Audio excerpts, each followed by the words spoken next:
Hello అండి. Welcome to my channel life palette. మనం గత వీడియోలో భగవద్గీతలోని చాప్టర్ 1 నుంచి శ్లోకాలు 4 నుండి 6 వరకు నేర్చుకుంటూ దానికి మీనింగ్ కూడా తెలుసుకున్నాం. అలాగే దుర్యోధనుడి భయం ఎలా బయటపడిందో చూసాం. ఈరోజు ఈ వీడియోలో చాప్టర్ 1 నుంచి శ్లోకాలు 7 నుండి 10 వరకు నేర్చుకుంటూ దానికి మీనింగ్ కూడా తెలుసుకుందాం. Let's get into the video.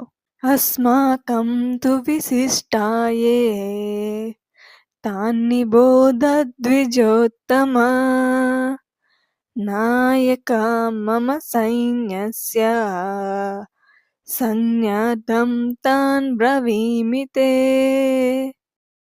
भवान् भीष्मश्च कर्णश्च कृपश्च समितिञ्जयः अश्वत्थामा विकर्णश्च सौमदत्तिस्तथैव च अन्ये च बहवः शूरा मदर्थे त्यक्तजीविताः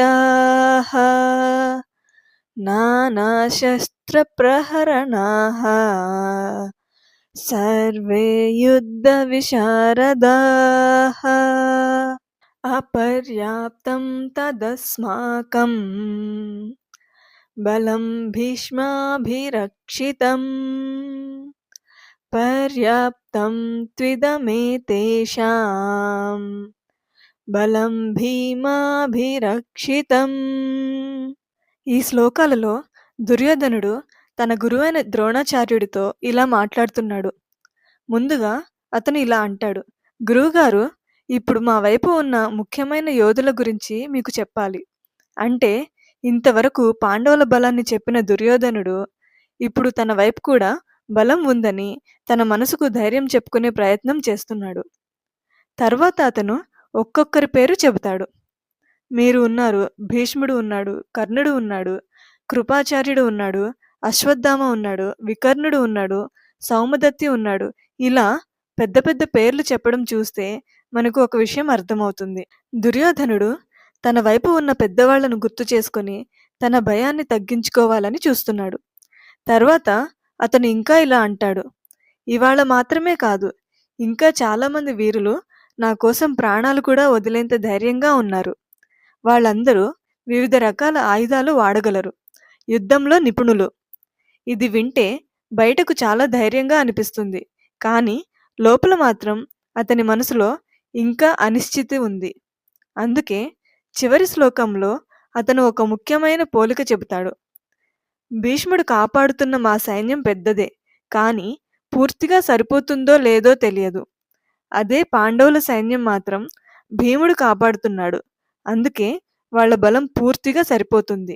ఇక్కడే అసలు విషయం దాగుంది. దుర్యోధనుడు తన సైన్యానికి నాయకుడు భీష్ముడని చెప్పినా లోపల మాత్రం పాండవుల వైపు ఉన్న భీముడి బలాన్ని ఎక్కువగా నమ్ముతున్నాడు. ఇక్కడ భగవద్గీత మనకి చాలా సింపుల్గా ఒక విషయం చెబుతుంది. మనకి మనపై నమ్మకం లేకపోతే ఎన్ని పేర్లు చెప్పుకున్నా భయం పోదు. బయట ధైర్యంగా మాట్లాడినా లోపల నిజమైన బలం లేకపోతే మన మాటల్లోనే అది బయటపడుతుంది. ఈరోజు శ్లోకాలు 7 నుంచి 10 వరకు మనం ఏం నేర్చుకున్నామంటే, దుర్యోధనుడు తన భయాన్ని దాచుకోవడానికి తన వైపు బలాన్ని చెప్పుకుంటున్నాడు, కానీ నిజమైన నమ్మకం ఇంకా అతనిలో లేదు.